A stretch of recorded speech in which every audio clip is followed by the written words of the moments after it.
Assalamualaikum warahmatullahi wabarakatuh.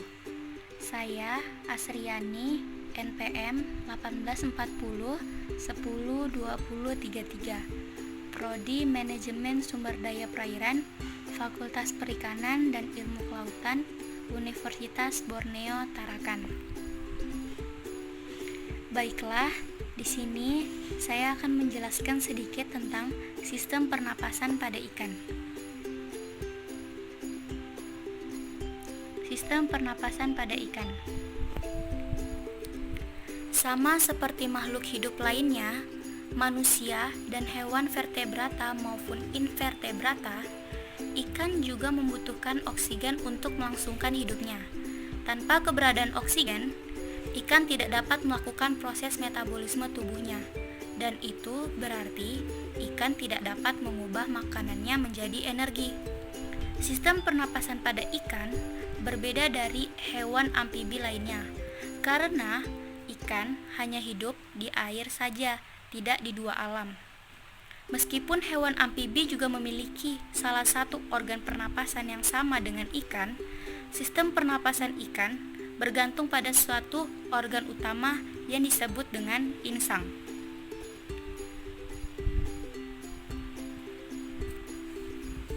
Organ insang berhubungan langsung dengan pembuluh darah, sehingga memungkinkan terjadinya pertukaran langsung antara oksigen dan karbon dioksida.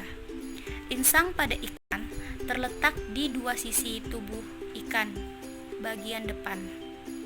Bisa kita lihat di gambar tersebut, ada anatomi insang yang terdiri dari lengkung insang, operkulum, filamen insang, organisasi filamen insang, dan juga ada pembuluh darah.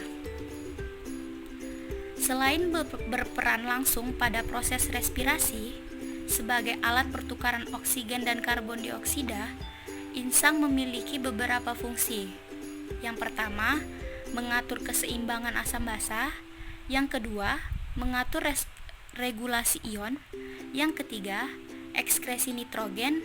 Yang keempat, menyaring makanan. Cara kerja insang. Cara kerja insang terdiri dari beberapa proses. Yang pertama, proses pernapasan diawali dengan membukanya mulut ikan, kemudian tertutupnya operkulum. Air yang kaya oksigen akan masuk dan terdorong ke dalam mulut ikan melalui insang. Yang kedua, molekul oksigen akan ditangkap oleh hemoglobin pada jaringan pembuluh darah dalam insang dan diedarkan ke seluruh tubuh ikan. Yang ketiga, karbon dioksida dan buangan respirasi lainnya juga dilepaskan melalui insang. Dan proses terakhir, yaitu ikan akan menutup mulutnya dan membuka tutup insang. Selanjutnya, air akan mengalir melalui insang. Alat bantu pernapasan pada ikan. Alat bantu pernapasan pada ikan terdiri dari 3 bagian. Yang pertama, labirin. Labirin adalah salah satu alat bantu pernapasan pada ikan, namun tidak semua ikan memiliki labirin. Beberapa ikan yang memiliki labirin diantaranya ikan lele dan gabus.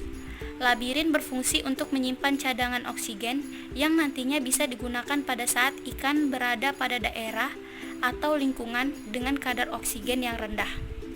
Yang kedua, ada aborscan. Beberapa spesies ikan seperti lele, gurame, atau nila juga memiliki struktur tambahan yang disebut arborscan. Arborscan adalah struktur tambahan pada insang yang berwarna merah dan berbentuk seperti bunga karang. Struktur tersebut membantu ikan untuk bernapas pada lingkungannya dengan kadar oksigen yang rendah. Dan yang terakhir, ada diverticula.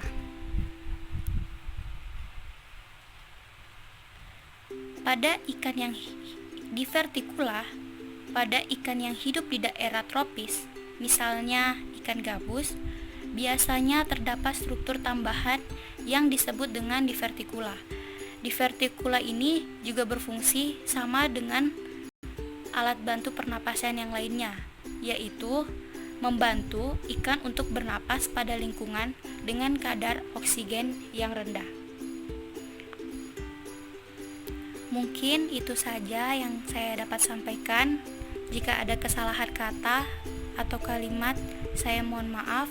Wabillahi taufiq wal hidayah. Wassalamualaikum warahmatullahi wabarakatuh.